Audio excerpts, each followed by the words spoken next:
I think I'll start. People are still joining, but that's okay. Good afternoon, everybody. Welcome to the third annual Massachusetts Grant Funding Workshop Series.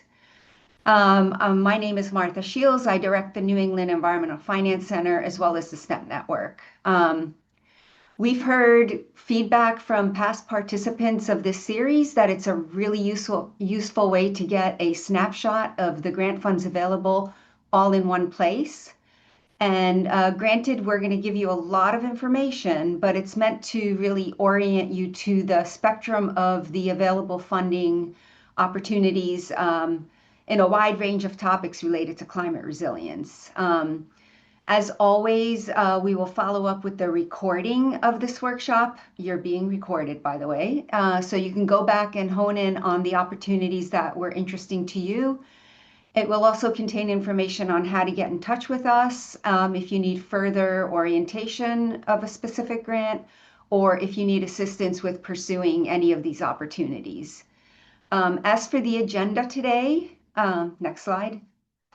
After a quick overview and context of who we are and why we put these workshops on, we are going to spotlight a new funding navigator that is meant to help you sort through the maze of funding opportunities at the state and federal level. It's really easy to use. We're going to go through that and just cover the basics. And then we'll move on to the individual grant opportunities presented by the funders in the room today. Very importantly, at the end, there will be a group Q&A session where everybody can join in. But then we're going to break out into individual Zoom rooms where you can actually talk to the funders and ask any questions about timing or anything about their programs. Next slide. Okay, you probably all know how to use Zoom, but just really quickly, if you can ask a question anytime during the presentation in the Q&A box in your Zoom control panel.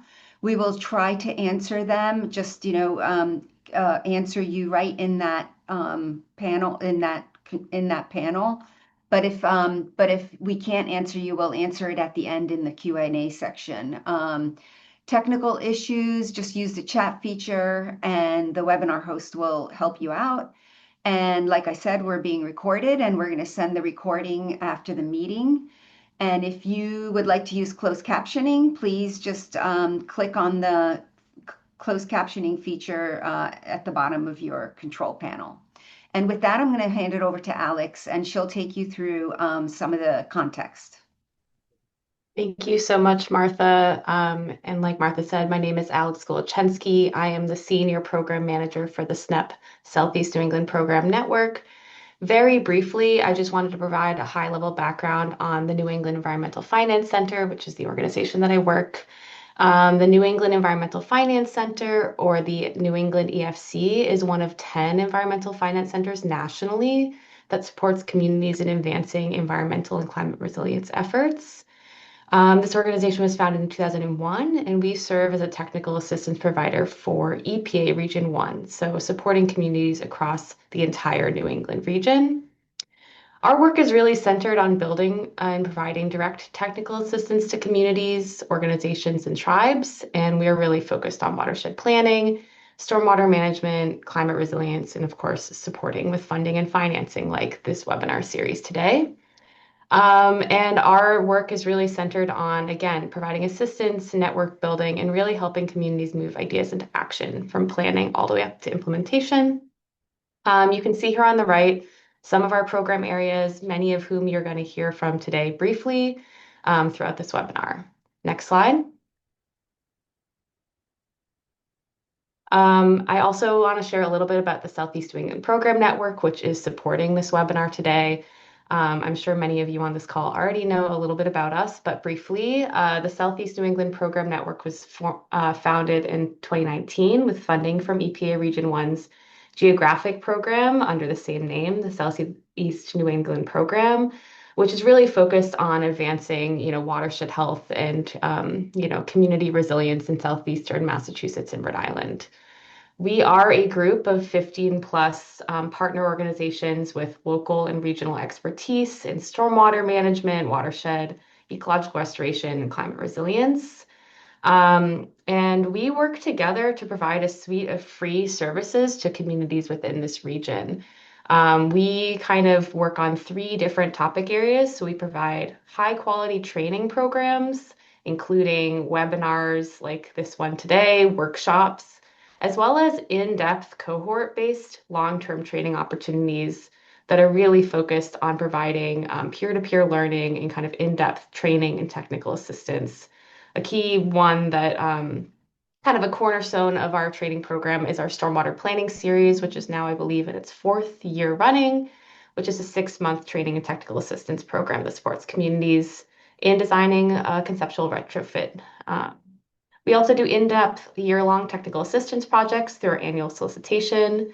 This is a yearly application process where communities can submit a project idea or a stormwater or watershed challenge, and our partner organizations work together with our communities to provide assistance. Our next application will open in June, and there's actually a lot of past project examples and information on our website. Lastly, kind of stemming from and strengthening both of those efforts are our tool and resource development. As a network, we work together to identify, high value opportunities to share resources with communities across all the region, and have developed things like model ordinances, best management practices, and other spreadsheet-based planning tools. Next slide. Here are some of our partner organizations, and if you'd like to learn more about the SNEP network, you can visit our website here. And with that, I'm going to introduce Andrea Berry, who is the Climate Funding Manager at the New England Environmental Finance Center. Andrea will be speaking about the funding and financing resource. Great. Thanks so much, Alex. I really appreciate it. Hope everyone can see me. My name is Andrea Berry, and I have been a fundraiser for the last 20 years, and I'm really excited to be supporting communities and nonprofits in building up their environmental strategy around funding and financing. So we'll go to the next slide. One of the key things that we're able to do here at the Environmental Finance Center is to provide truly targeted and responsive fundraising support to all different types of communities and in support of all different types of projects. We are here with services around these issues, whether you're trying to figure out how you raise the most money, which funders to target, who and what you should talk to first and do first.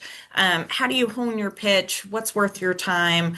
All of those different questions are really key for us within our direct support of communities and nonprofits.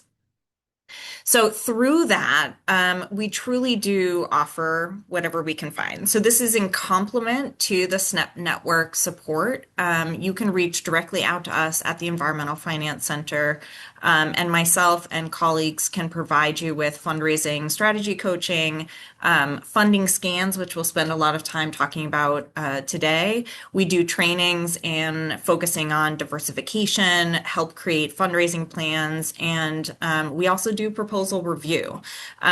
Again, these are complementary programs to what you're getting through the SNEP network, and we're really excited to be able to provide these resources to folks throughout Massachusetts.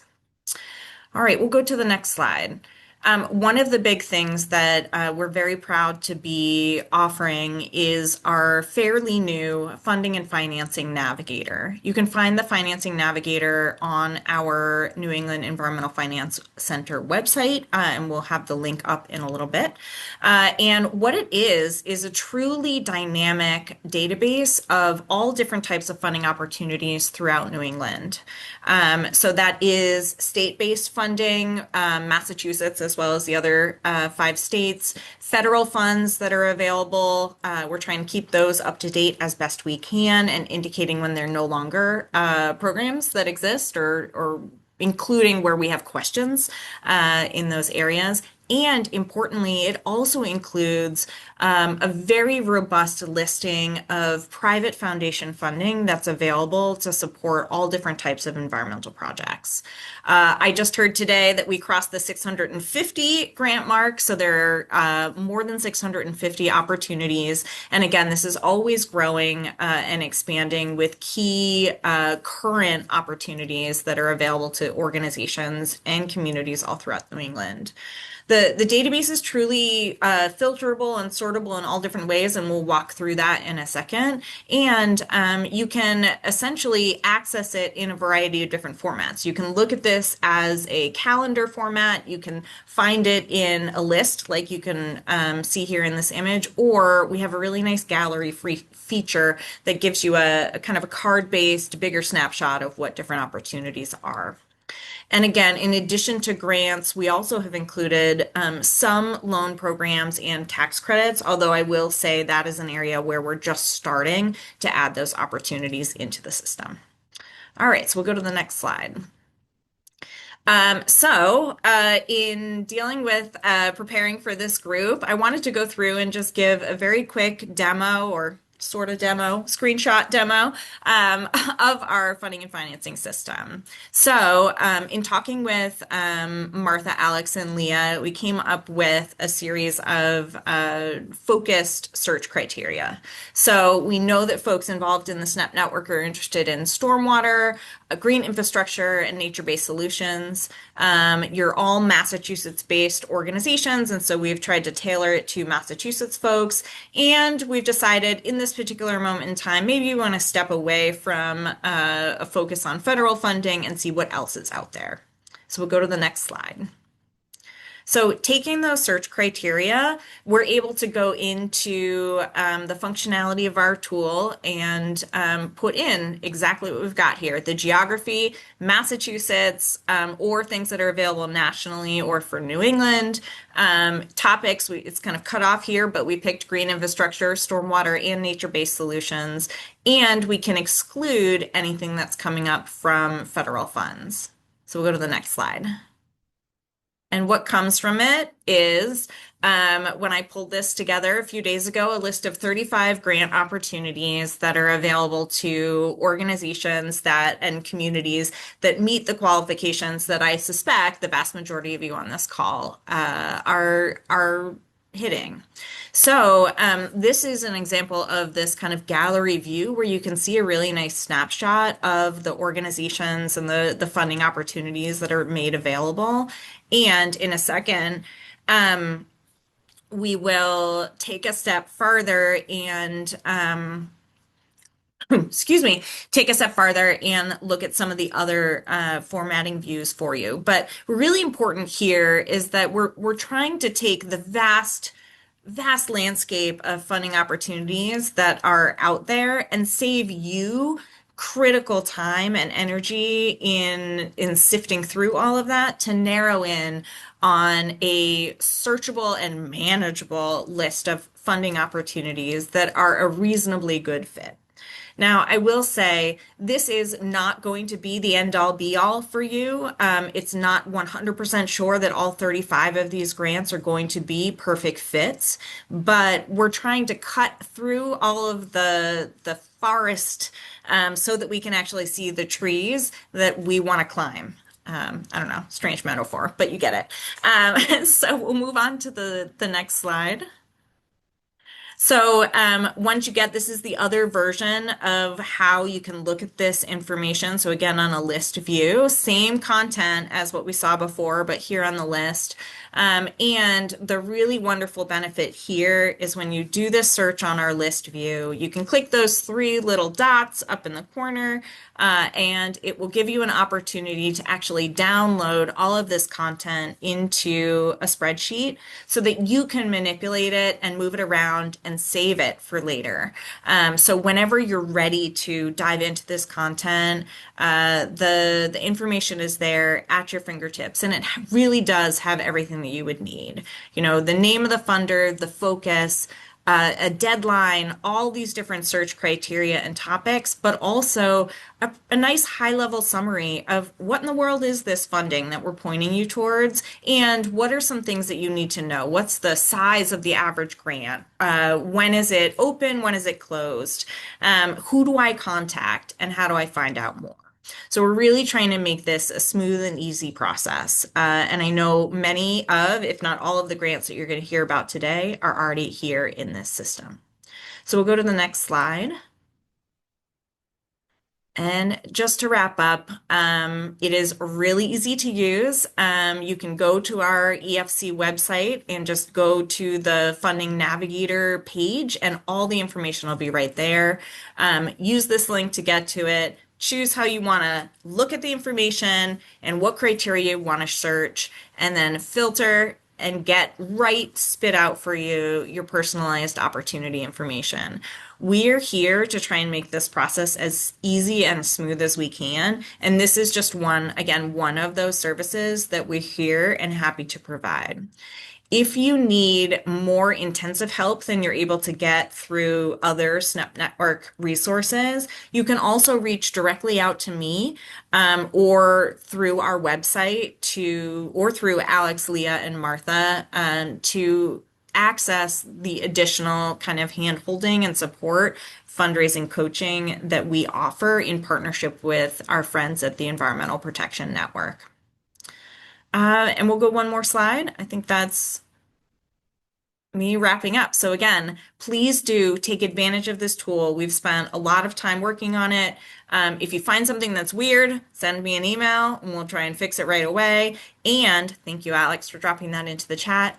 And if you have a funding opportunity that you want to make sure is included, there's also a link to a form that you can submit that will help us to get that easily and directly into this database. But yes, thank you, everyone. And I'll be in one of the breakout sessions and happy to answer further questions once we get there. So thanks so much. And now I'm going to pass things over to the new SNEP Network liaison, Danica Belknap. Hi, thanks, Andrea. I am the SNEP Network liaison. I am a point person for communities who are looking to access network services. And I will be walking us through the speakers for today's presentation. So I'd like to first take this opportunity to just share a quick reminder with folks that if you do have questions, we'll be collecting all questions and addressing them at the end after all the funders have had the opportunity to speak about their programs. You can submit questions at any time using the Q&A button on your Zoom bar, the panel with all your Zoom controls. We'd like to ask that for this portion, the questions should be more programmatic-based questions, and if you have more specific questions about specific grant ideas, project ideas, then you can save those for the breakout sessions. All of the speakers today will be available in different breakout rooms, and you can jump between different rooms and ask questions of folks then. So with that, I'd like to jump right in. And the first program we have is the MVP program. Courtney Rocha is the Southeast Regional Coordinator for the Municipal Vulnerability Preparedness, or MVP program, and she'll be giving us an overview of that program.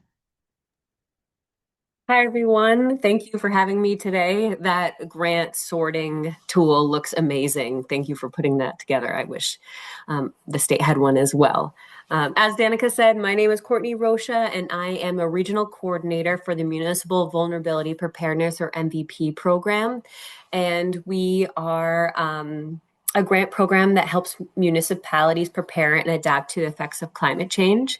I'll go over our funding amounts and some important dates first. So our max award for individual projects is $3 million. And then we go up to $5 million for regional projects. And there is a 10% match required, with exceptions for tribal governments and designated rural and small towns. And you can find out if you are one of those on our website. Some important dates is the RFR is open now through the Eco One Stop, and I'm sure you'll hear about that through other grant programs here today. But if you would like more information, there's a whole website dedicated, and I'll put the link in the chat after with more information about the Eco One Stop. And so applications are due Friday, March 20th, and projects are anticipated to start August, September of 2026. We fund 1 and 2 year projects. So 1 year project would end in June 30th, 2027 or go to June 30th, 2028. And the MVP project funds everything from planning, planning all the way up to implementation, design and permitting, construction, assessments, capacity building. And to be eligible for our program, the municipality would have to have received an MVP community designation, which means they have an up-to-date MVP plan, or they are currently going through our MVP 2.0 program. Other eligible entities are the Commonwealth's political subdivisions, which include cities, towns, counties, districts. That includes some RPAs. And if you have any question on whether or not your entity would be eligible, you can just send your enabling language to one of your RCs and we can confirm that you are an eligible applicant. And the third is tribal governments. So we fund a lot of different types of projects. Truly, I've seen various types, so it's hard to narrow it down. But what I will say is that we fund projects that have been a community identified priority action to address climate change impacts. So that is in your MVP plan or your 2.0 process. You've come up with community identified actions, and then we evaluate our projects or we score them, and in relation to the MVP core principles. And I've just put a few up here. One is increasing equitable outcomes for burden areas, employing nature-based solutions, projects that conduct robust community engagement and have a lot of support in the community are strong projects. And then typically, always, they utilize climate change data for a proactive solution. And there's more information on our website below. And if you have any further questions, I can't answer so many because our grant is open now, but I really encourage you to reach out to myself or your RC for more information. And with that, I'll pass it to the next speaker. Thank you so much. Thanks, Courtney. Up next, we have Kathleen Mason, who is the Coastal Habitat and Water Quality Specialist with the Office of Coastal Zone Management. Awesome. Hi, everyone. Glad you're all here. As Danica said, I'm with the Office of Coastal Zone Management for the Coastal Habitat and Water Quality Grants Program. Our program is focused on improving and protecting coastal water quality, habitat, and recreational uses, and removing waters from the Massachusetts Department of Environmental Protection's integrated list of waters. Our grant is opened to municipalities and intermunicipal partnerships located within the Massachusetts coastal watershed. We also are open to federally recognized tribes, 501c3s or nonprofits, regional planning agencies, or stormwater collaboratives who are also in partnership with an eligible municipality. And if you have questions about if your community fits within the Massachusetts coastal watershed, there's a link that I can provide that lists all those communities, and it actually goes a lot further than most people think into the state. Projects must also be within eligible waters, so any streams, rivers, coastal ponds, wetlands, estuaries, and marine waters with a direct connection to the Massachusetts coast. And that is something we look for and to understand in your application is that direct connection. We have 6 different project categories, and any one project that you submit can fall within one or more of these categories, but your project should fall within at least one, and we recommend looking at our RFR to understand these categories and make your project the most competitive. So those are listed here, these 6. Quickly go through them. The first being assessment, identification, and characterization of stormwater non-point source pollution impacts. So, figuring out what potential sites that you might put stormwater BMPs, or sort of understanding, where things are going wrong, basically with non-point source pollution sources. The second category, design, permitting, implementation, and/or retrofits of structural stormwater BMPs. We're looking for those to be on public lands or in public rights of way, or have the municipality have an access easement to private land. We really look for all stormwater BMPs to effectively treat contaminants of concern in those receiving waters. The third category is capacity building activities to support future implementation of green stormwater infrastructure. So that could look like bylaw reviews or amendments, green stormwater infrastructure operation and maintenance trainings, different case studies, or other tools that would support future implementation. The last three categories that we have are specific to the habitat side of our grants. The first being comprehensive habitat restoration planning. That's sort of a complex process to look at stressors in a system and come out with some restoration options in an actual plan to highlight those findings and recommendations. The fifth category is advancement of priority land acquisition planning activities. This category has to come from a previously completed comprehensive habitat restoration plan under our grant. So that is specific to those that have, created this recommendation under our planning process. The last category is data collection and engineering to support future implementation of crossing infrastructure improvements or retrofits for the purposes of habitat restoration. This is focused on municipally owned crossing infrastructure, and we are really keying in on the purposes of this for habitat restoration. So we would want to understand why this is a priority in your community, if it's been identified in state, local, or regional plans, or identified in one of our funded habitat restoration plans. We look for all of our projects to include some sort of engagement element, whether that was completed previously or something that would be included in your grant. I've included some project priorities on our slide that receives some extra funding in our evaluation process. So these two are currently listed in our RFR and will receive extra funding. As Courtney mentioned, our RFR is also currently open, as we are part of the ECO One Stop application process through the state, and the application closes on March 20th. Our grant also accepts 1 or 2 year projects with preference for 1-year projects. We have less funding available, so about less than $1 million in available funds, and our projects generally range by category, so anywhere from $50,000 to $850,000 per project, depending on the element. And we also require a 10% match under the ECO One Stop process, and with having those exclusions as well for certain communities.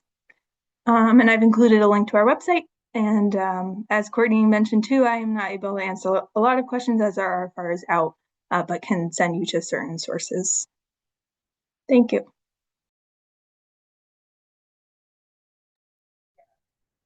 Great, thank you, Kathleen.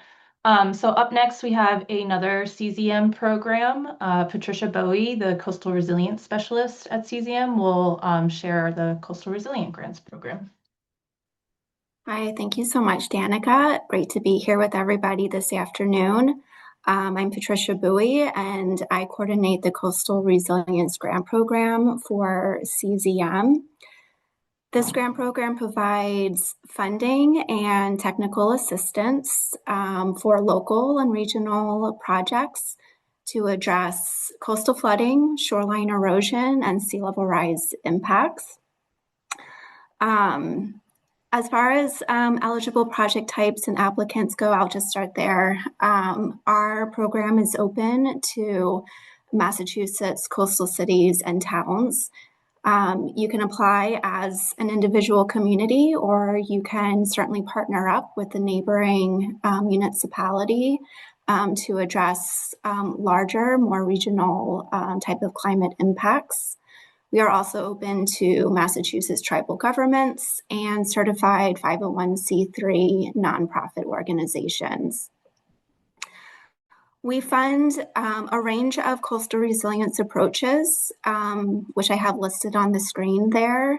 Vulnerability and risk assessments would be projects that really try to evaluate vulnerable community facilities and infrastructure or conduct regional vulnerability assessment that align with our Resilient Coasts plan, which was recently released in last November.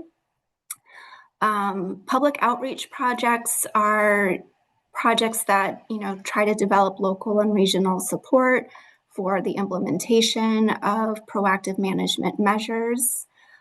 These types of projects can also help to raise public awareness and understanding of climate impacts and build effective partnerships for implementation. Proactive planning is kind of a broad category where applicants can work on updating or amending local ordinances, zoning, or bylaws, or conduct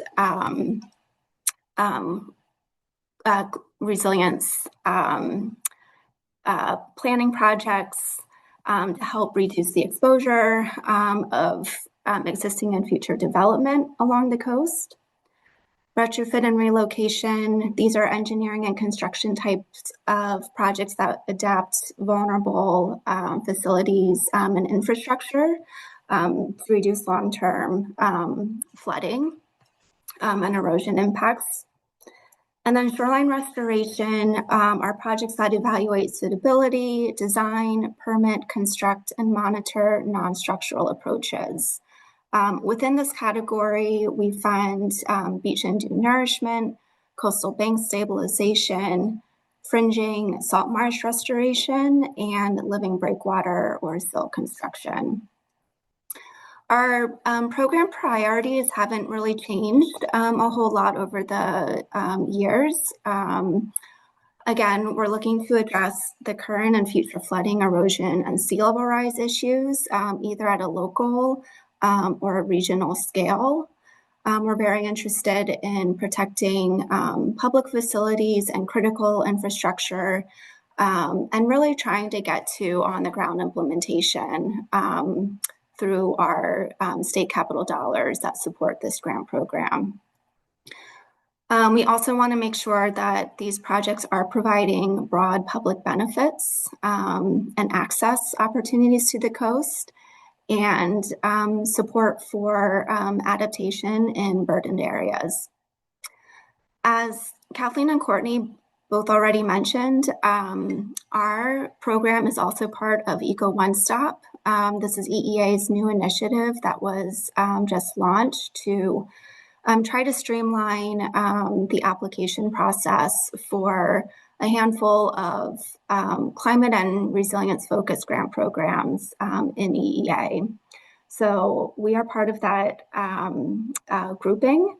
So our RFR is also included in that, which is now open.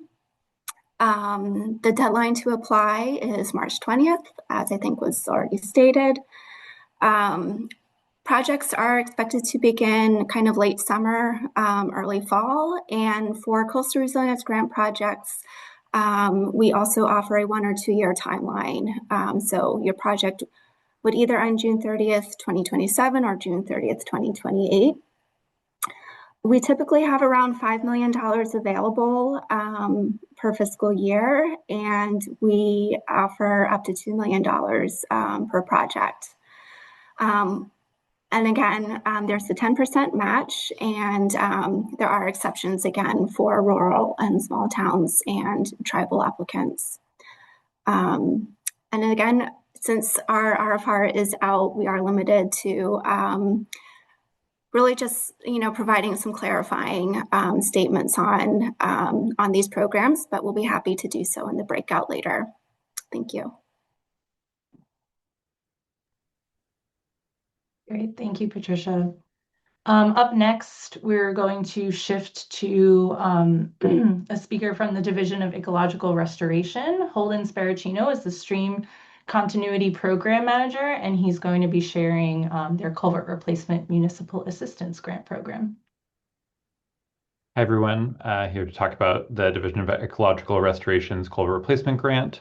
So this grant supports the replacement or removal of undersized, perched, or degraded culverts that cross freshwater, non-tidal rivers or streams. The streams can be intermittent or perennial streams. The program prioritizes projects that reconnect rivers and streams, restore habitats for fish and wildlife, increase biodiversity, and enhance local resiliency while reducing flood risks. So culvert and small bridge upgrades or removals are the types of projects that we support. Up to 3 river or stream crossings or structures can be applied for in a single application if they're on the same stream network. All phases of work are eligible under this grant, including field data collection, design, engineering, permitting, and construction work. Local government units, including municipalities, districts, public boards, commissions, regional governments, planning agencies, as well as tribal governments are all eligible for this grant application. Our funding duration is 1 year, so we are also part of Eco One Stop or the Common application. You can kind of think of it as like a college common app. So our deadline for applications is also March 20th. We are similarly anticipating contracts to start August or September of this year, but with that 1 year grant duration, scopes of work do need to be completed by June 30th of 2027. The typical maximums for applications are up to $300,000 for non-construction projects and up to $650,000 for construction projects. However, award size does depend on the number of structures and the project phases that are proposed. Some indicators of a strong application is one that meets the goals of the Massachusetts stream crossing standards, improves natural river functions, connects habitat areas, and improves fish and wildlife passages. As well, projects that demonstrate multiple types of benefits, such as environmental, public safety, or flood resiliency benefits, are a stronger application potentially. And also projects that build local capacity or leverage existing or ongoing work, such as ongoing funding or efforts, partner support, collaborations, or opportunities to build local capacity to implement similar projects in the future. Similar to other Eco One Stop grant participants, we do have a 10% match requirement. However, there is an exemption for designated rural and small towns and tribal governments. Some examples of projects that would not be funded do include projects that do not intend to meet the goals of the stream crossing standards, including in-kind replacements, repairs, slip lining, or similar types of kind of in-kind repairs. Projects also that do not cross a natural freshwater system would not be eligible, so tidally influenced rivers and streams or stormwater ditches would not be eligible under this grant. And yeah, I'll put a link to the Massachusetts stream crossing standards in the chat, but otherwise all grant materials can be found at mass.gov/environment-climate-1-stop as shown at the bottom of the screen. Thanks.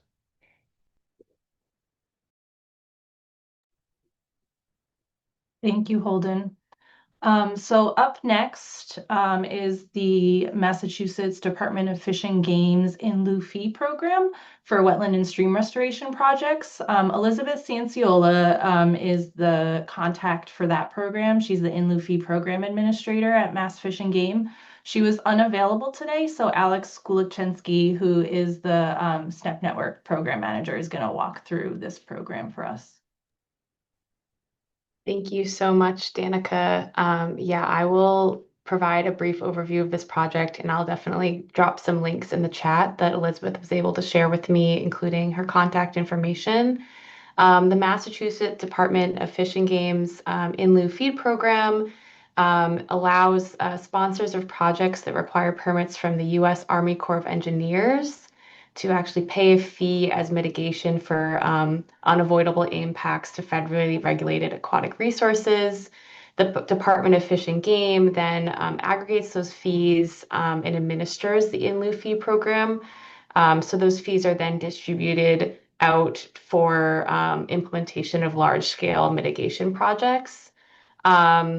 This program, because it is tied to fees, is variable in terms of dates of availability. So the best way to see when those RFPs are out is to check the comms by procurement well, to check the website or the comms by procurement for the Commonwealth of Massachusetts. I'm sorry if you can hear, there's a siren going off in the background here, so hopefully that's not impacting my sound. But the project types funded by this program are primarily mitigation projects focused on permanently protecting aquatic resources, generally in the form of restoration. There are a lot of really great examples on the NEEFC program's website, but generally speaking, what's been funded in the past include dam removal projects, cranberry bog restorations. There's been a wetlands restoration project on a golf course, eelgrass restoration, reef, and salt marsh restoration projects. So there is really great examples out on the website of types of projects that can be funded. You can also find on the website here current priorities and again, types of funding amounts. Municipalities, tribes, and nonprofits are eligible, and the best way to kind of determine whether or not your project is eligible is to actually reach out to the program sponsors at the Department of Fish and Game to submit a pre-proposal and kind of get some feedback there. I don't know if I missed anything here from this slide, but like I said, I'll share the website and Elizabeth's contact information here, and there may be some folks at other organizations or other folks here who might be able to answer questions in the breakouts. And with that, I'll hand it back over to Danica. Thanks, Alex. Okay, up next we have Allison Perlman is the Restoration Partnerships Program Manager at the Division of Ecological Restoration, and she's going to share about their Restoration Partnerships Program. Great. Hi, everyone, and thanks, Danica. I'm so happy you all could join us today. It's nice to see so many people attending, and I know it's hard to navigate the funding landscape, and so it's great that SNEP puts this program together. So just really briefly, Massachusetts Division of Ecological Restoration, or DER, has a really long history of supporting municipalities with culvert replacements through the Stream Continuity Program, which you heard about from Holden in the past slide. And we also have a history of funding and directly leading ecological restoration priority projects through our habitat restoration branch, which isn't here today, but I'm going to just go ahead and shoot their website into the chat. So if you want to take a deeper dive into that program, you can. But today I'm talking about the DER Partnerships Program, which is a newer effort focused on building the capacity of regional partners so they can lead and sustain restoration work themselves. The Partnerships Program supports regional organizations such as watershed groups, regional planning agencies, and regional governments that work closely with municipalities and local partners to advance river and wetland restoration across Massachusetts. We feel that these organizations are uniquely positioned to lead watershed scale planning and to build and sustain community momentum. They are in it for the long haul. They have trusted relationships with landowners and municipalities. The Partnerships Program invests in strengthening their capacity through sustained funding and technical assistance so they can assist and lead and support restoration over time. So jumping into the details, our funding structure, the partnership applicants are designated as DER supported for 5 years with an option to renew for an additional 5 years. So that's up to 10 years of potential funding for the partnership. Once they're designated, applicants are eligible for annual funding. So those funding levels align with the partnership stage of development. So you can see that under funding amounts. So the first category is catalyst funding, which is typically in year 1 of the program, and that's roughly between $30,000 and $100,000. The next stage is capacity and action, which is typically years 2 through 6, and that's roughly $100,000 to $200,000 annually. And then finally, the leadership stage, which is year 7, and that's roughly $30,000 to $60,000. There's currently no match requirement. However, partnership funds are not intended to fully fund restoration projects, so leveraging additional funding is strongly encouraged. the important dates. So our application deadline is April 3rd, which means our RFR is open to submissions right now. And it's not part of the Eco One Stop, so I don't want to get that confused. But it is separate and you can find out more through our website, which is on the bottom there, and I'll put it in the chat in a minute. And we anticipate that the contracts for new partnerships should be starting around July 2026. So project types, our funding supports kind of two categories. One is partnership capacity building funding, which is really kind of staff time for collaboration, advancing projects, and building and restoration expertise. And then also restoration, seed, and gap funding to initiate projects and maintain that momentum through time. So funding can be used to advance dam removals, culvert replacements, coastal and freshwater wetland restoration, retired cranberry bog restoration, urban river revitalization, and floodplain restoration. And then finally, our project or really program priorities, we're really focused on scaling up ecological restoration through supporting these partnerships. Supporting them to build and strengthen regional coalitions by engaging and supporting municipalities, nonprofits, state and federal partners, and community members in coordinated regional restoration efforts. We're focused on supporting partnerships to lead a watershed scale restoration planning and prioritization that identify high impact opportunities and align regional partners around shared goals. And finally, we're focused on supporting partnerships to advance and implement on the ground restoration projects by moving strategic actions from concept through design, permitting, funding, and construction. Eligible applicants are focused on 501c3 nonprofits and Massachusetts regional planning agencies and regional governments. So if you want to learn more, you can go visit our website or you can join us in the chat room. Thanks.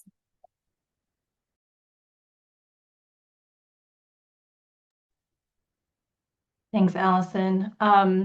Up next from the Massachusetts Mass DEP, or the Department of Environmental Protection, Judy Rondo is going to be talking about a few different water quality and non-point source grant programs available from Mass DEP. She is the non-point source watershed specialist and outreach coordinator.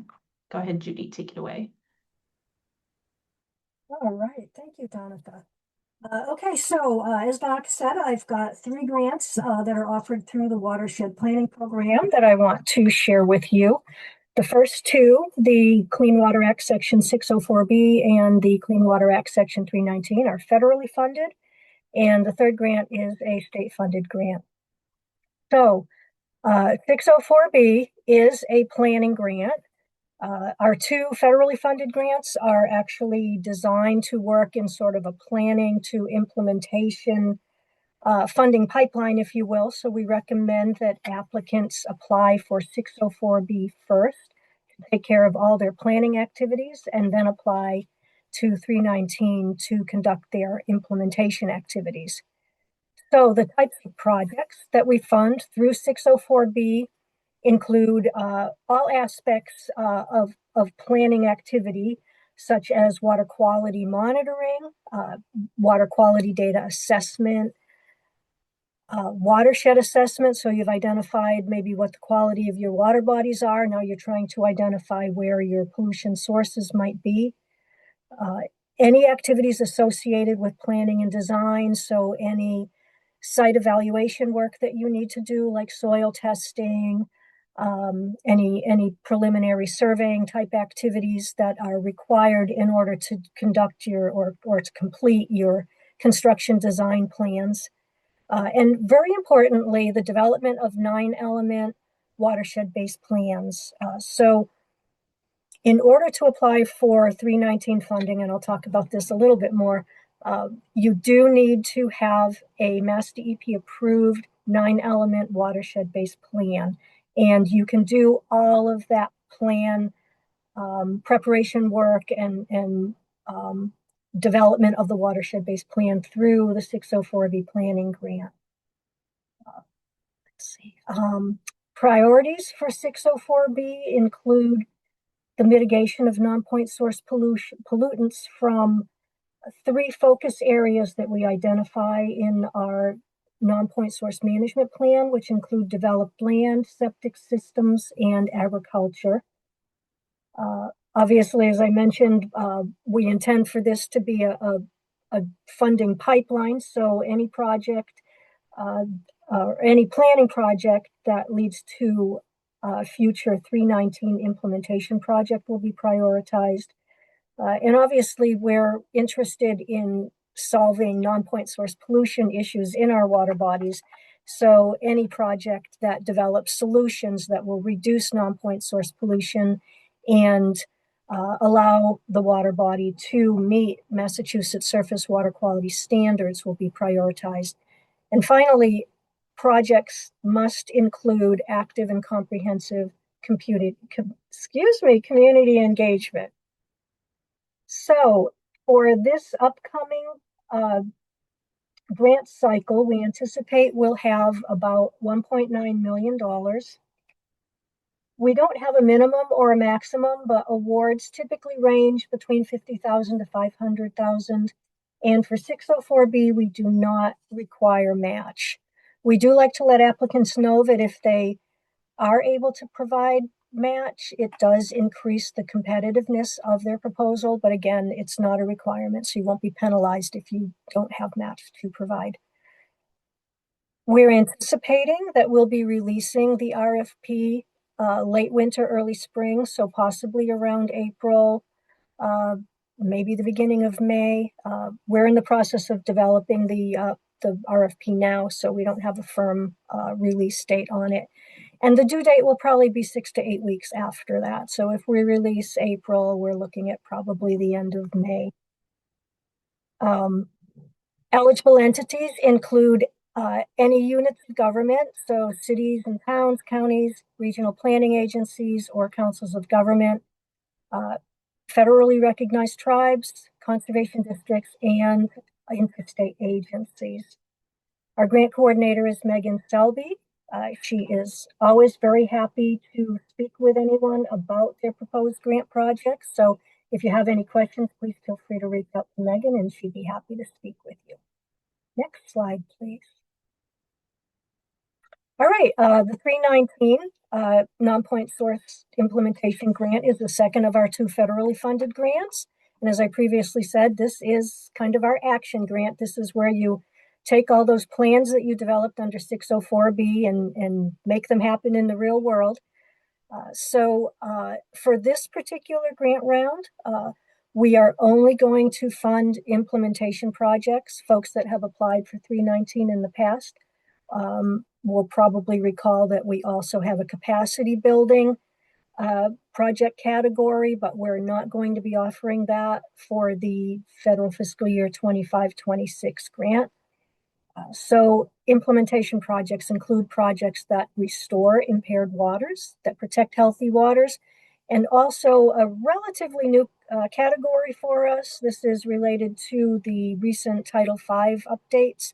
Are projects that restore nitrogen impacted coastal waters. And those are primarily waters that are impacted by nitrogen from septic systems down in Southeast Massachusetts. Our project priorities are similar to those with 604B. We're looking for projects that will be mitigating non-point source pollution from those three focus areas. Again, those were developed land, septic systems, and agriculture. We're looking for projects that will implement pollutant removal best management practices and have high pollutant load removals. So if we have two projects that we're considering and they're similar in every other way, if one project proposes to remove more pollutant than another one does, that one will probably be funded. As with 604B, projects must include active and comprehensive community engagement. And as I previously said, it's a federal requirement that implementation projects funded through 319 must have a Mass DEP accepted 9-element watershed-based plan. Eligible entities for 319 are much broader than 604B. Essentially, any public or private organization is an eligible entity to apply for this grant. We're anticipating that we'll have about 2.5 million for this grant round. The award amounts are similar to 604B, 50,000 to about 500,000 per award. Again, that's not a minimum or maximum limit. That's just the range of amounts that we typically see. We do have a 40% non-federal match requirement for 319. However, folks that applied in the last grant round, the 23-24 grant round, may recall that we were able to identify that source of match internally in Mass DEP through the Clean Water State Revolving Fund recycled funds. So we're in discussions with the Clean Water SRF folks again to see if we can identify more funding so that we can either reduce the amount of non-federal match that will be required or potentially waive it altogether. That would be our optimal outcome. The release date for 319 is going to be similar to 604. We're thinking, again, late winter, early spring. So probably around the end of April. We like to stagger it. So this release date comes out about 3 weeks after 604B. So we're not asking people to write grants at the same time if they're interested in applying to both grant programs. And the due date will be approximately 6 to 8 weeks after that. Malcolm Harper is our 319 grant coordinator. Malcolm loves to talk about your projects, loves to hear your ideas. So if you have any questions, any thoughts about a project you might like to apply for funding, contact Malcolm and he'll be happy to speak with you. All right, and our final grant. Okay, so this is our state-funded water quality monitoring grant.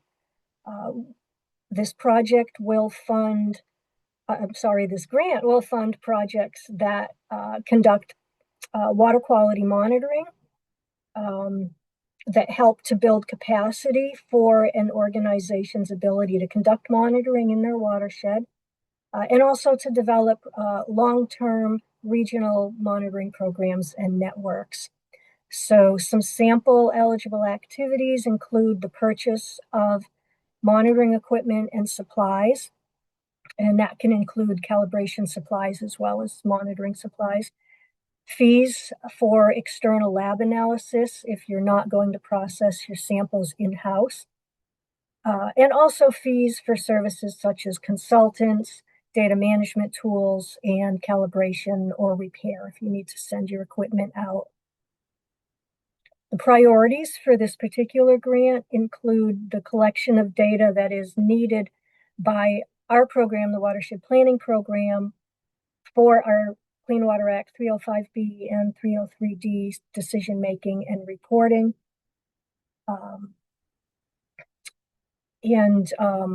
Coalitions, if you're applying as a coalition, that will increase the competitiveness of your proposal.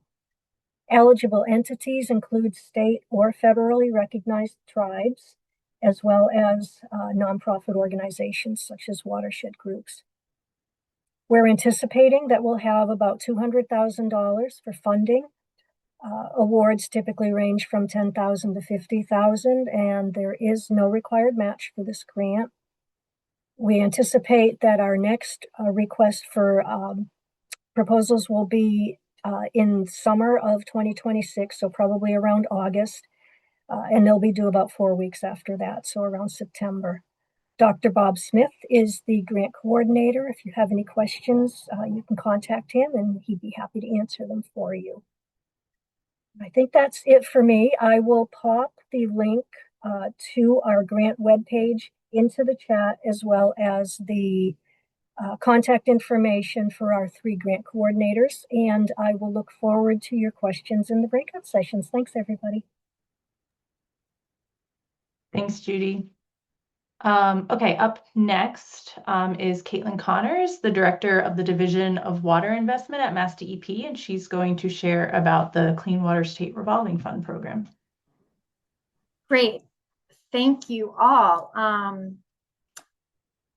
As was mentioned, I am Caitlin Connors. I am the Director of Mass DEP's Division of Water Investment. which oversees the State Revolving Fund, or SRF. I've been with the program for about 2 months now, so I'm relatively new, but happy to be here to help give you a little more information about our programming and then answer any questions later on in the breakout rooms. And if I can't answer them, I certainly can get you answers to any sort of questions you have. So just quickly, a little bit of background. The Massachusetts Clean Water Trust, or SRF, was established back in 1989 to specifically finance projects to improve water quality, protect the environment, and protect public health through the provision of low-cost capital financing to cities, towns, and other eligible entities like public water suppliers and utilities. And really the goal was to increase compliance with water quality standards of the Clean Water and Clean Drinking Water Acts. So the program is jointly administered by Mass DEP and the Clean Water Trust, which sits over in the Treasurer's office. It can be confusing, so just wanted to call that out, that it's the same program. It's just administered on a programmatic level by Mass DEP, and then the trust administers the financing aspects of the programming. Also worth mentioning that the SRF programs are partnerships between US EPA and the Commonwealth, and so you just raise that as recipients are responsible for meeting both state and federal requirements depending on the types of grants. We have a lot of programming, and I'll talk about some, but there are requirements that we do require to be met. To date, the trust has financed more than $10 billion, benefiting nearly 300 communities across the Commonwealth. So it's been a successful program that we hope continues well into the future. I mentioned before, we have a number of different offerings designed to help communities build or replace water infrastructure that enhances ground and surface water resources, improves drinking water, protects public health, and develops resilient communities. Our biggest program is our loan program. That's by far the largest. And as I alluded to before, this is a program that provides low interest loans and grants to cities, towns, and water utilities. So essentially the SRF functions like an environmental infrastructure bank by financing these projects with below market rate loans. These loans are supported by annual grants from US EPA, state matching funds that are revolving back into the program. And so we take all of that and continue to make loans. The standard interest rate for our loans is 2%, but there are additional subsidies that are available for eligible entities. So for example, nutrient pollution reduction projects could be eligible for 0% interest loans. There's also subsidies for disadvantaged communities or communities that are designated as housing choice, and that could be in the form of reduced interest rates or loan or principal forgiveness. So the amount of loan capacity that the SRF has in any given year is determined annually, and we have two programs. We have the clean water and we have the drinking water programs, and I'll mostly focus on the clean water today. But again, happy to answer questions in the breakout session. The capacity for the clean water program was about 702 million last year, and for drinking water it was about 315 million. Annual amounts for the clean water program are capped at 50 million, but a project can be a multi-year project, and so it can continue over multiple years, but it will only receive financing up to 50 million in any given year. And for drinking water, that cap is 15 million. The program accepts applications through our annual solicitation period, which is generally speaking from May to July. So we'll be opening up the next round of solicitations soon in the coming months. The types of clean water projects that we generally fund through the loan program are new or upgraded wastewater treatment facilities, infiltration, inflow correction, wastewater collection systems. Judy mentioned before, non-point source pollution abatement projects, and then combined sewer overflow mitigation projects. Project priorities, as you can imagine, are really informed by the program's goals. So to support projects with meaningful water quality and public health benefits while addressing the needs of the communities and watersheds across the Commonwealth. The projects themselves are selected based on Mass DEP's established rating system. So each year, Mass DEP will evaluate and rank the projects based on the severity of the public health or environmental problem that's being addressed and the effectiveness of the proposed solution. Project priorities, which are listed on the slide, include, a project has a demonstrable water quality benefit. It eliminates or mitigates a risk to public health or the environment, achieves or maintains compliance with water quality standards, applicable discharge permits or water pollution control requirements, and or implements or is consistent with watershed management plans, or addresses a watershed priority. So that's sort of the big ticket program that we offer. But in addition to our loan program, there's also a couple other programs that I think worth calling out for this group. So we have our community septic management program, also called CSMP. And this program supports communities in helping homeowners address failing septic systems under Title V. And so this program provides low interest financing for communities to issue betterment loans to homeowners, making it easier for them to afford essential septic system repairs or sewer connections. Additionally, the trust would offer 0% interest loans to communities that pass the interest savings on to homeowners earning below a certain income threshold. So again, the CSMP program is providing financing, and it's actually providing financing to communities, so not directly to individual homeowners. And then the communities obtain the loans from the trust and fund the local betterment programs.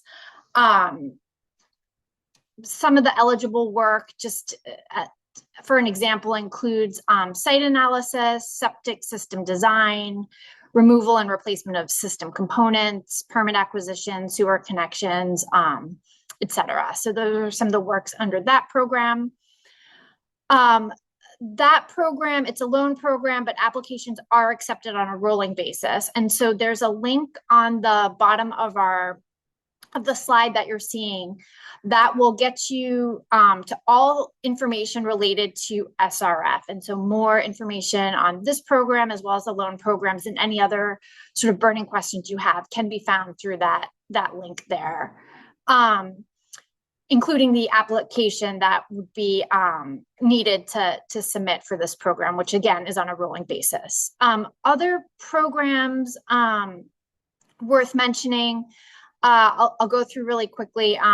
The first set are, again, rolling programs. So these are programs where we're accepting applications on a rolling basis while funding lasts.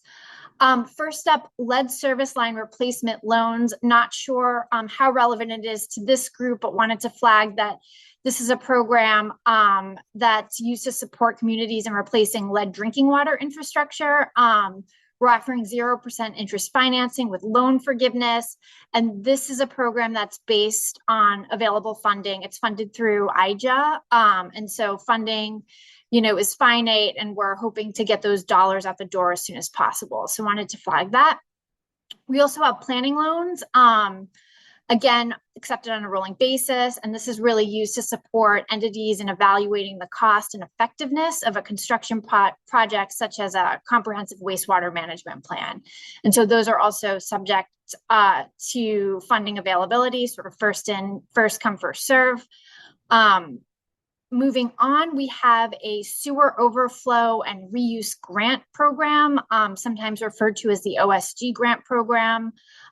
This is to assist communities with mitigation of combined sewer overflows, sanitary sewer overflows, and stormwater management.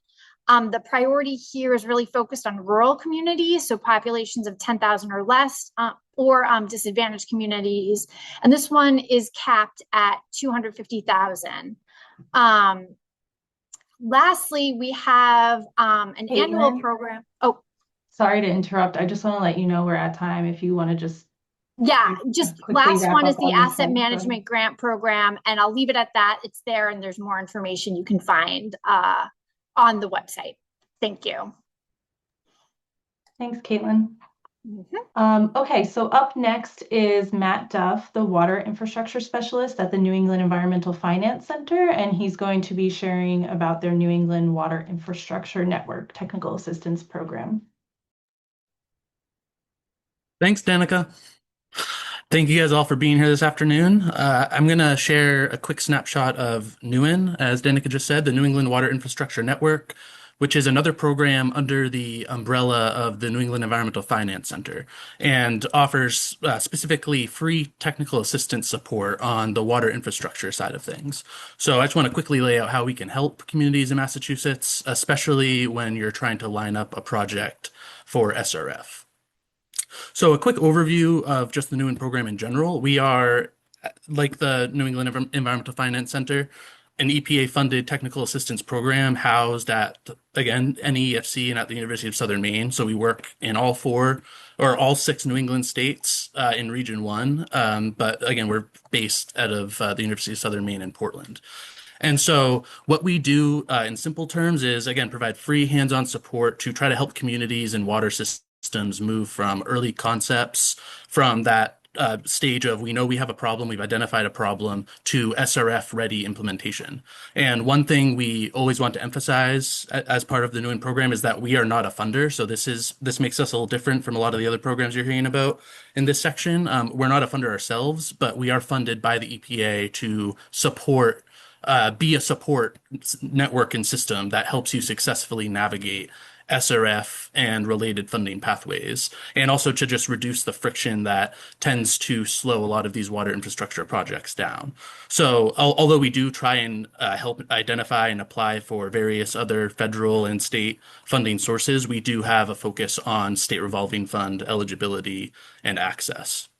And so in terms of SRF navigation, a lot of communities aren't starting from zero. They usually either have a need and sometimes even a consultant that they've identified, but what they're missing is maybe clarity on how the SRF process works, what the state is going to ask for, and how to plan around all the timelines involved. And so the NEWIN team can help with fit and eligibility. What program is the right match? Is it clean water versus drinking water? What are some of the categories within those programs you should be applying for and looking at? And also just how to sequence the work so that you're not doing things twice or having to repeat anything. And so also in terms of project development and readiness, this is where many projects can get stuck. So even if the need is obvious, the state revolving fund tends to move more smoothly when the scope is clear, the project is phased in a way that makes sense, the costs are grounded, and you've thought through what documentation or prerequisites might be needed. So we'll help refine your scope, talk through phasing, and map out what's needed to be quote unquote ready when SRF opportunities open up. And then finally, in terms of coordination support, because SRF projects are rarely a single person effort, they involve operators, boards, elected officials, consultants, state partners. And so our NEWIN program really can help keep those conversations moving, translate requirements into plain language, and help make sure that the project doesn't stall out just because there might be some capacity limitations with the municipality or with the water system. And so I have some project examples that some of our active Massachusetts projects. The first two are some projects that we are working on in coordination with one of our partners, the Cooperative Development Institute, who specialize in assisting manufactured housing communities. We also have an active regional project going on in Massachusetts with the North Shore Water Resilience Task Force, supporting some various financial strategy work. And so in terms of the NEWIN program priorities, we really try to focus on the idea that we're truly a network. So we work closely with partner organizations like the Cooperative Development Institute, as well as RCAP Solutions, Moonshot Missions, Quantified Ventures, and the University of New Hampshire Stormwater Center. And so each of these partners that we work directly with brings different strengths and expertise, whether that's operator-focused technical support, community engagement, stormwater planning, or funding strategy and financial analysis. And so our role is to help coordinate that support so that communities don't have to piece all of that together on their own. And communities can come to NEWIN at very different stages.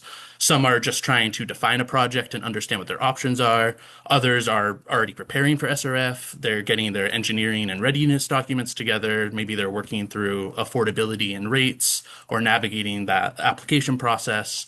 And maybe some are already funded, but they need extra capacity to keep their project moving. And so our goal really is to just reduce barriers, build out local capacity, and try to prevent those good water infrastructure projects from stalling out. And so in practice, that can include, again, that SRF navigation piece, the project development and readiness. We can assist with application support from the beginning of a project to the very end. We can assist with community and board engagements. So meeting prep, stakeholder coordination, board trainings, communications and outreach, as well as funding strategy and financial analysis, whether it be rate analysis, funding stacking options, affordability framing. And then finally, again, we can stay involved right up until the implementation side of things. So with implementation and support, whether it be staying on track after listing or awarding through the bid, contracting, and next steps. And so, in short, again, NEWIN is here to be a practical resource, helping communities make sense of the process, build confidence, and move their water infrastructure projects in a way that's realistic and sustainable. So if you want to follow up with our NEWIN team after the webinar, you can request assistance through the NEWIN page that's listed at the bottom of this slide. And I'll also put our fact sheet in the chat here in just a few seconds. Thanks, Danica. Thank you, Matt. Okay, up next is Darcy Young, the Executive Director for the Narragansett Bay Estuary Program, who will talk about their funding opportunities. Great. Thanks, Danica, and good afternoon, everybody. It's great to be here and hear about all of these funding opportunities. My name is Darcy Young. I'm the Executive Director of the Narragansett Bay Estuary Program. We are one of 28 national estuary programs around the United States established by the Clean Water Act to protect and restore estuaries and their watersheds. We're hosted by Roger Williams University in Bristol, Rhode Island, and our service area includes the watersheds of Narragansett Bay, Little Narragansett Bay, and the Rhode Island coastal ponds in Rhode Island, Massachusetts, and Connecticut. So in Massachusetts, that area includes the basins of the Blackstone and Taunton rivers. We are a staff of 5 working to provide services that advance scientific understanding, management, and public engagement in watershed restoration. We convene people in working groups, committees, and events. We strive to provide useful and timely science communication tools and products to a variety of different audiences. And we fund projects that implement the Narragansett Bay Comprehensive Conservation and Management Plan.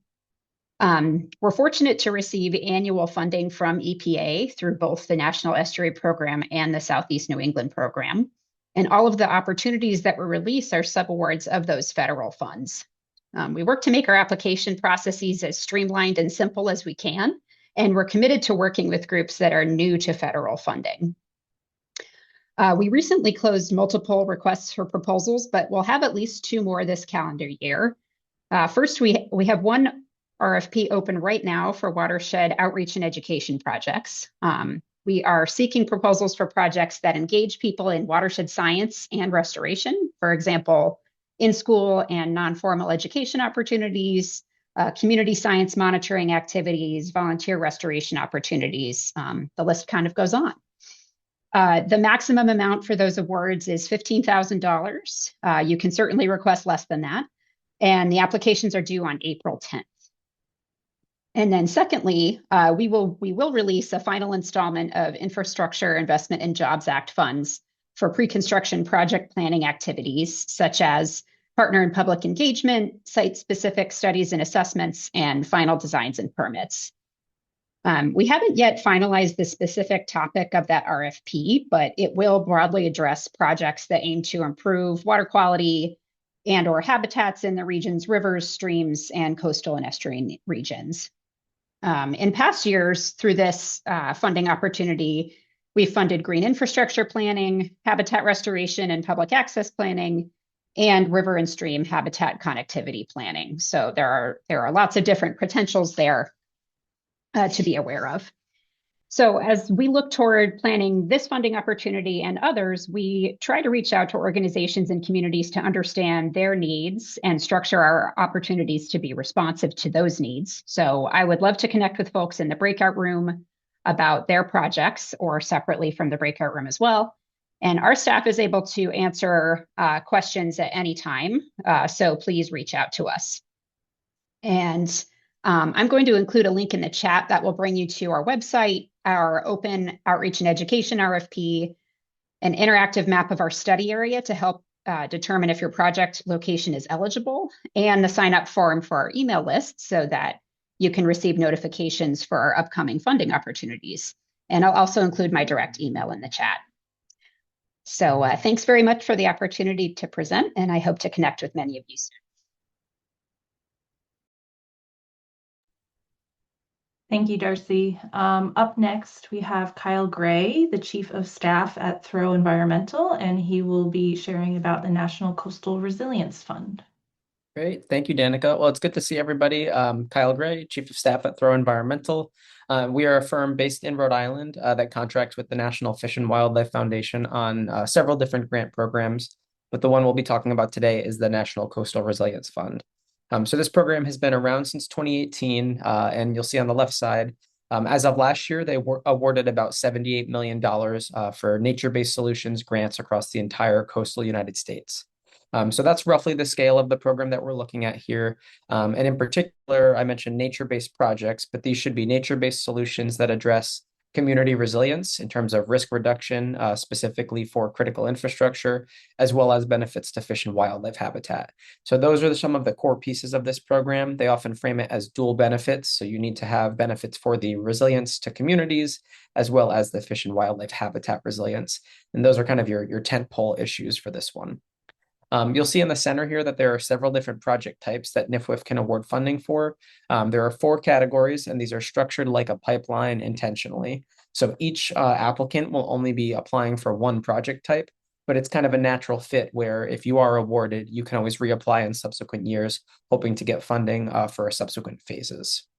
So the first 3 phases, the capacity building and planning, site assessment and preliminary design, and then final design and permitting, are all planning or design level grants that range anywhere typically between $100,000 per on the low end up to $1.5 million on the high end is what we're seeing this year. Those are average ranges for the grants. That's not a firm maximum or minimum. So there is some wiggle room there, but that's typically what you see on the planning and design side.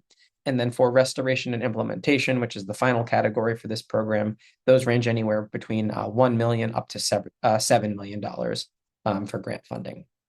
So those are your different project types. The capacity building one is a phase that folks typically like. It's kind of an entry level to get you in the door as you start thinking about nature-based projects and plans that can eventually work towards nature-based solutions being implemented at later stages. In the bottom right corner, you'll see the map here. When they say coastal, they're thinking about Huck 8 watersheds that are either directly on the coast or influenced by coastal processes. So for southeastern New England, that covers pretty much the entire region. You have almost the entire state of Rhode Island, all of the Cape, the entire coastline, and then pretty far inland, all things considered.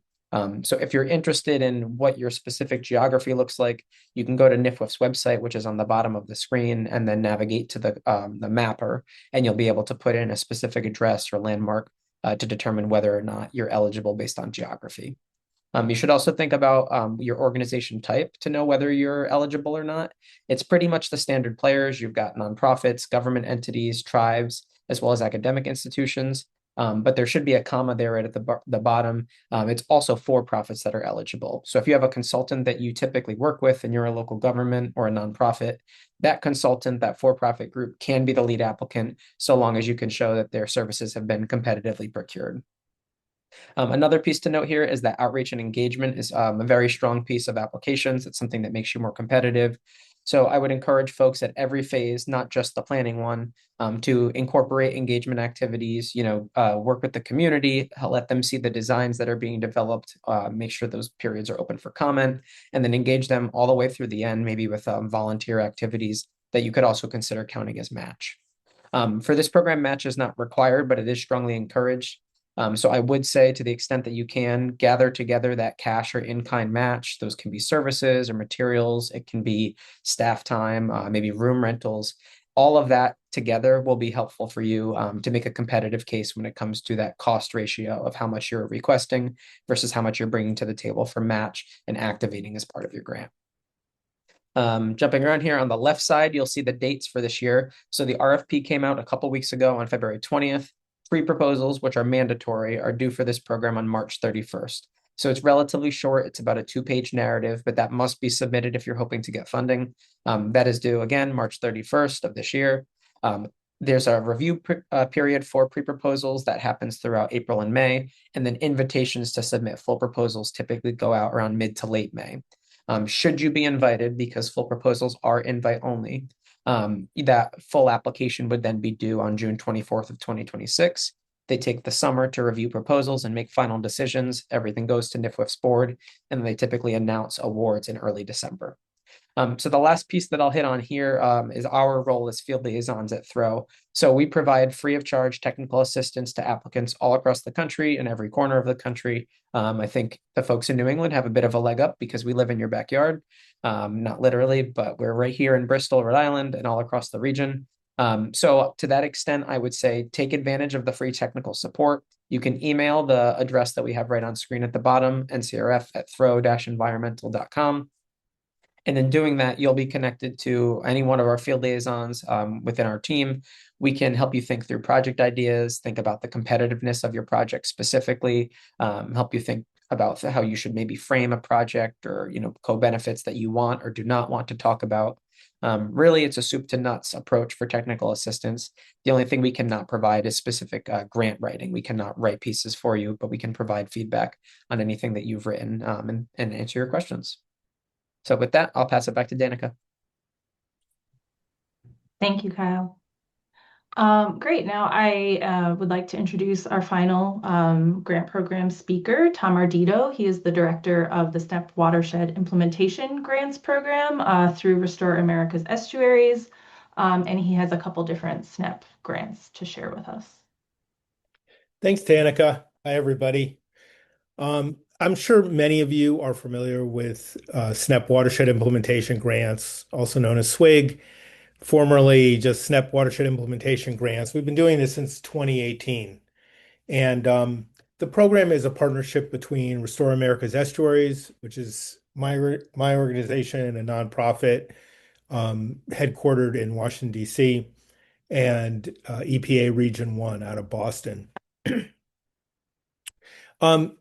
So the SNEP program overall, hosts the SNEP network, which is hosting this workshop, and is charged with planning and technical assistance and funding to restore ecosystems throughout Rhode Island and in southeastern Massachusetts.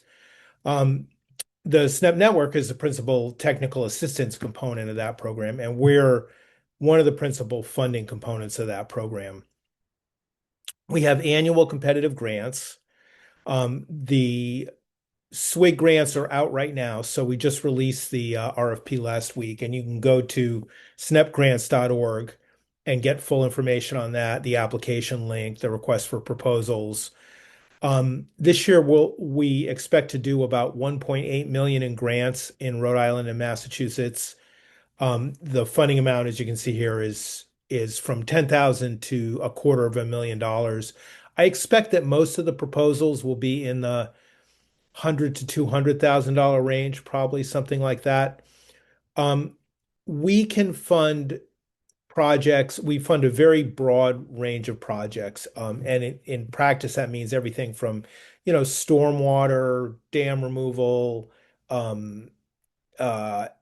wetland restoration, green streets projects, planning projects, watershed plans, shellfish restoration projects, lot and innovative technology projects too, like permeable reactive barriers and things like that.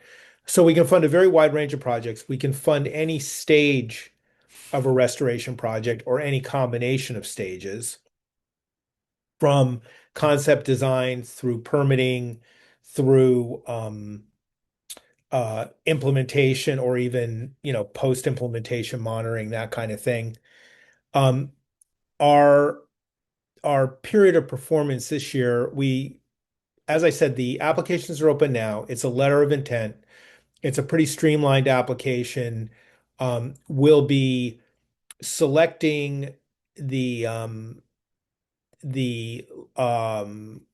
letters of intent for selecting those for which we'll be requesting a full proposal in April and notifying the applicants, and then making the final decisions in June, July, in order to get the awards in place on by September 1 of this year.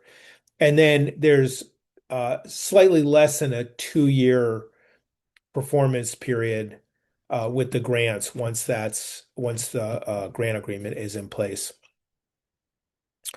I think if you're interested in applying to our grant, obviously the first thing to do is to go to our website, snepgrants.org, read the RFP. You can contact me if you have any questions.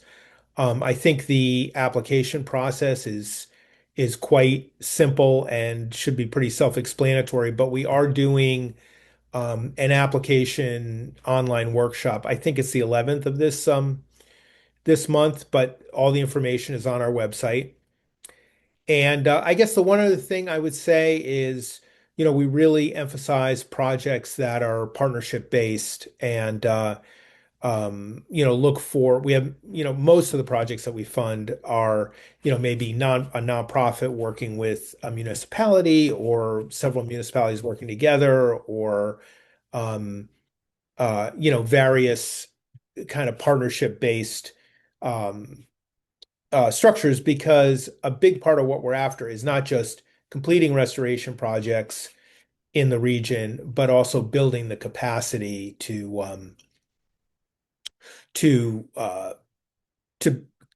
improve the practice of ecological and environmental restoration, and whether that's institutional, by building partnerships and organizations, whether that's technical, by funding new approaches, or whether that's informational,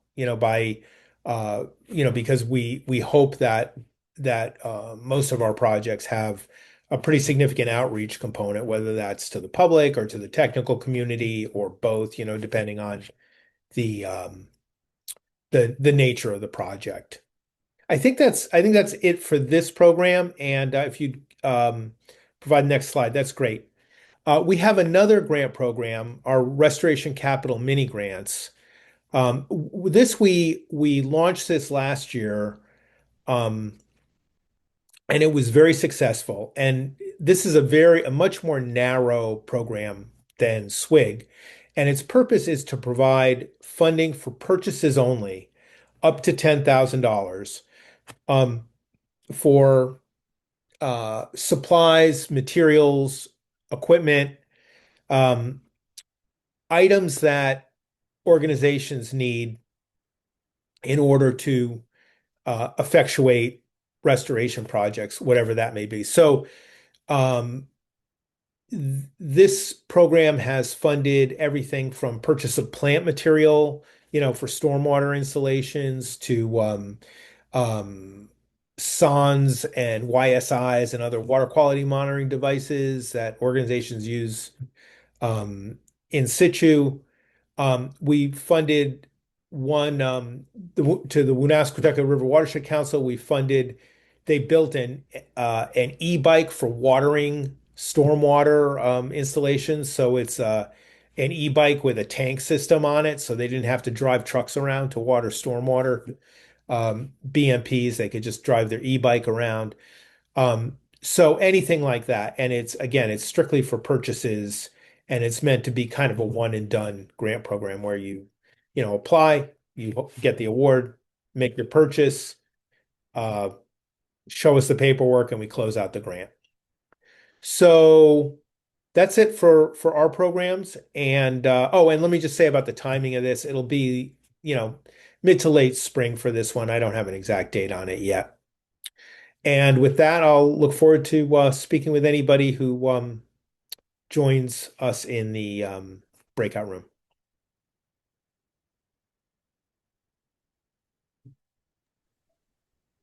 Thank you, Tom. And many thanks to all of our speakers for sharing about your programs. At this point, we are going to move into Q&A.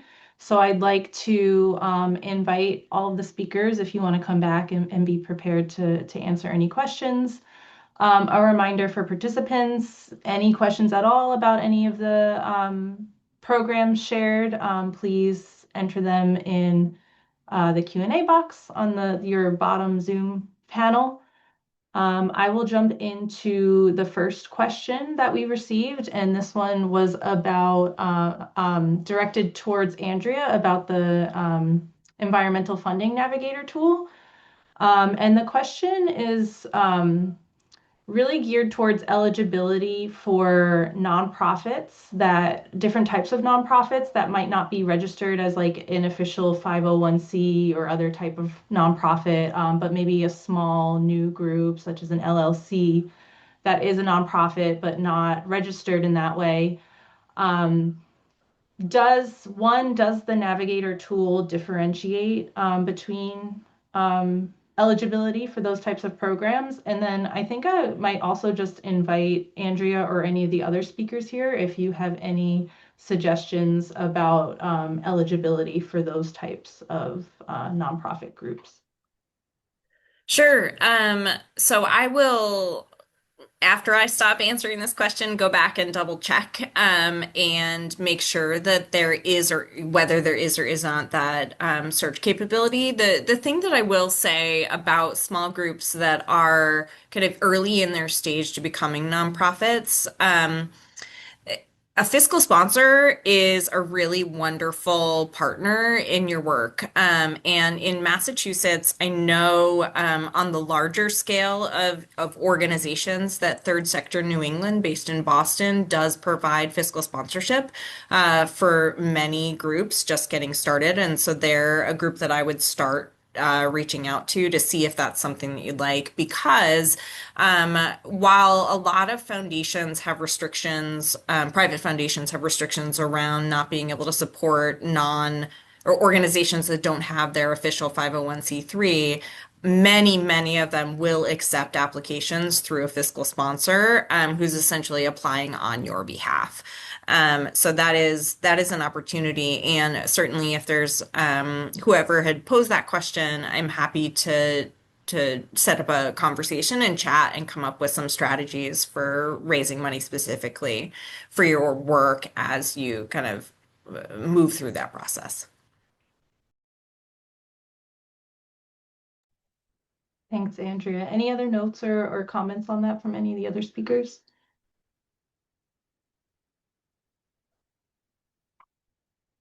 Okay, so there was also a comment in here about being added to grant announcement emails. Perhaps, I don't know, a streamlined way to do that, but I guess my suggestion would be to go to each grant program's website and look for a like an email sign up form, or, oh yeah, I see Allison put a sign up form in the chat. So I guess for the other programs, if you have a email sign up list that you want to share in the chat, that would be great. Danica, I just want to note also that Leah Soloway, STEP Network's program coordinator, also sends out an email after this webinar with all of the links and contact information shared today during this presentation. Perfect. Thanks, Alex.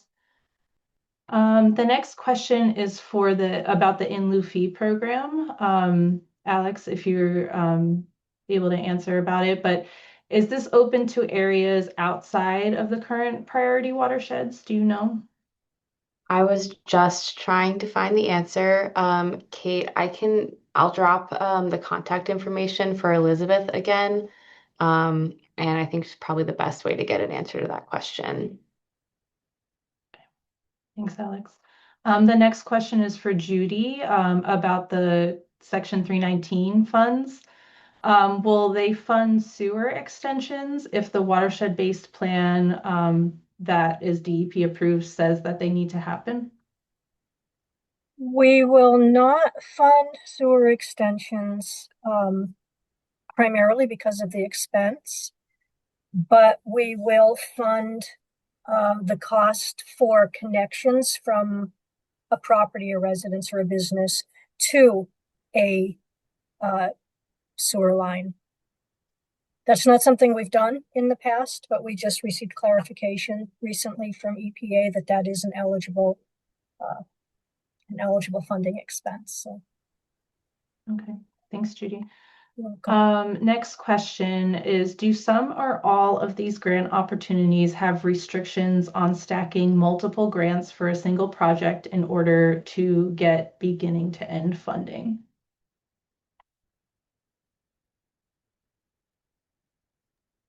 That's one I can maybe jump in on for the National Coastal Resilience Fund. They certainly encourage applicants who are already in the system, which they call pipeline projects, to reapply. I think that actually makes folks more competitive. You know, once NIFWF has invested funds in your project, they're always excited to, you know, at least consider reinvesting at future stages. But NIFWF broadly as a funder does not like to have multiple grants live at the same time for an individual project. They typically like to see that the first phase or whatever phase that you're working on first is complete before they go and award again in the event that there are unexpected delays, either, you know, over projects that are over budget or not on schedule anymore. And I imagine other funders may feel the same way, that they want to make sure ducks are in a row before they start awarding subsequent phases. Thanks, Kyle. Any other thoughts on stacking?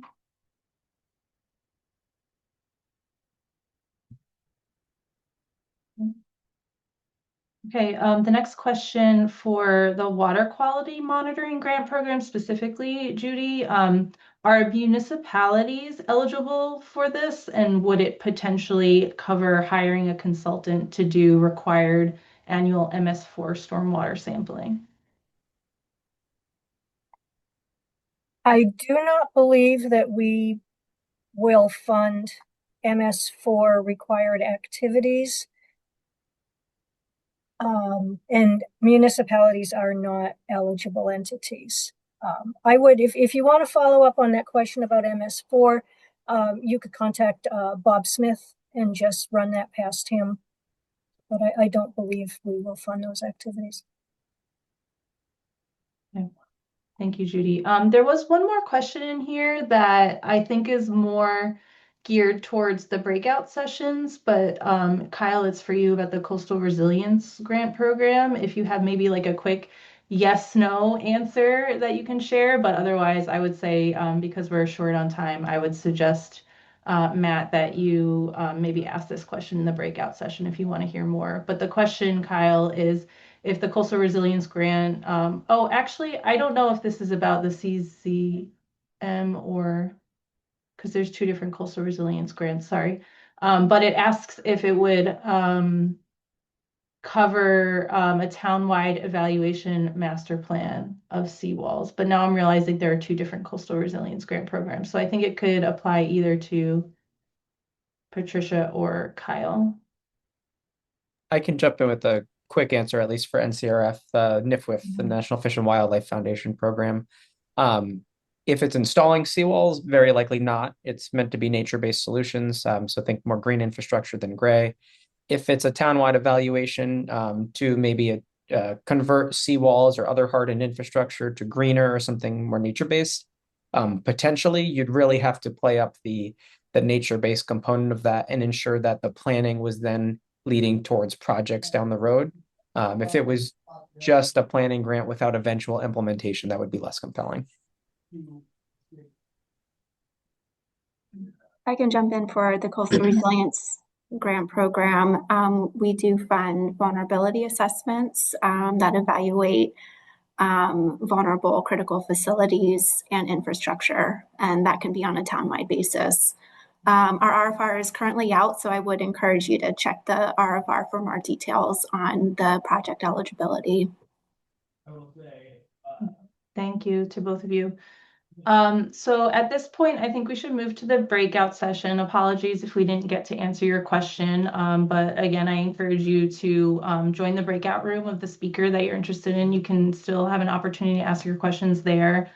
The way that this is going to work is that we're actually going to be leaving this meeting and you'll be joining a new meeting. So we have 3 different like breakout meetings and we'll share who's going to be in which room in a minute. We're also going to share who's in each room and the links to each room in the chat. And I think you may have also received it via email. But if you're unsure, maybe just copy and paste the message in the chat so that you can because once you leave this meeting, you will lose access and then you can jump around between meetings if you like. But so the way those groups will work is, again, it's a new Zoom meeting. So you'll leave this meeting, open the link for the other meeting. You'll be able to come off camera, unmute. You can either ask questions in the chat or verbally ask your questions of speakers. On here now, these are which funders will be in each room. Again, so this we'll have about 15 minutes. All the funders are available until 3. So between now and until 3, you are welcome to kind of jump from room to room, ask your questions, talk to speakers. And this is an opportunity where you can get maybe more direct feedback on a specific project idea. And dive in a little bit more to the programs. So with that being said, that concludes this program. We will not be reconvening in this room. So once you leave here, once you're done asking your questions in the breakout rooms, you don't need to come back to this room. That being said, if you are having any technical difficulties accessing any of the other rooms, there will be someone, Leah will be in here and she'll be available to help you through it. So if you need any help, feel free to jump back in here and ask Leah. But aside from that, we'd like to just thank everyone for joining us today. Thank you, everyone, for taking the time to meet with us, learn more about these programs, and very many thanks to all of our speakers who made time to share their programs with us today. So thank you, everyone, and see you in just a moment in the breakout rooms.